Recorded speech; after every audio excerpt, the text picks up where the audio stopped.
മണപ്പുറം ചികിത്സാ സഹായ പദ്ധതിയുടെ ഭാഗമായി 200ഓളം ഗുണഭോക്താക്കൾക്ക് കൈത്താങ്ങായി മണപ്പുറം ഫൗണ്ടേഷൻ.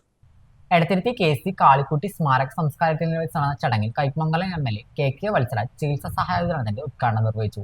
എടത്തിരുത്തി ഗ്രാമപഞ്ചായത്ത് പ്രസിഡന്റ് ബൈന പ്രദീപ് അധ്യക്ഷത വഹിച്ച ചടങ്ങിൽ Manappuram foundation managing trustee VP Nandakumar മുഖ്യാതിഥിയായി പങ്കെടുത്തു. Manappuram foundation CEO George D Das സ്വാഗതം ആശംസിച്ചു. മലപ്പാട് ഗ്രാമപഞ്ചായത്ത് president PK Mohanan, Edathiruthy panchayat vice president TK Chandrababu, Manappuram home finance limited CEO Suvin PS, എടത്തിരുത്തി ഗ്രാമപഞ്ചായത്ത് ജനപ്രതിനിധികൾ തുടങ്ങിയവർ ആശംസ സംസാരിച്ചു.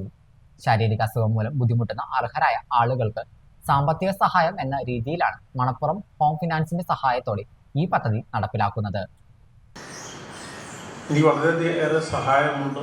ഇന്ന് നമ്മുടെ പഞ്ചായത്തുകളിൽ നിന്ന് മാത്രമല്ല, കേരളത്തിൽ ഉടനീളം എന്ന് മാത്രമല്ല, ഇന്ത്യയിൽ നിന്ന് പല ദിവസവും പല പ്രദേശങ്ങളിൽ നിന്നും എനിക്ക് തോന്നുന്നു ഒരു ദിവസം ഒന്നുകൂടെ കുറച്ച് കാണണമെങ്കിലും ഒരു ദിവസം മണപ്പുറം ഫൗണ്ടേഷൻ കൊടുക്കുന്നത് 100-ലധികം ചികിത്സാ സഹായ പദ്ധതികളാണ് ഒരു ദിവസം.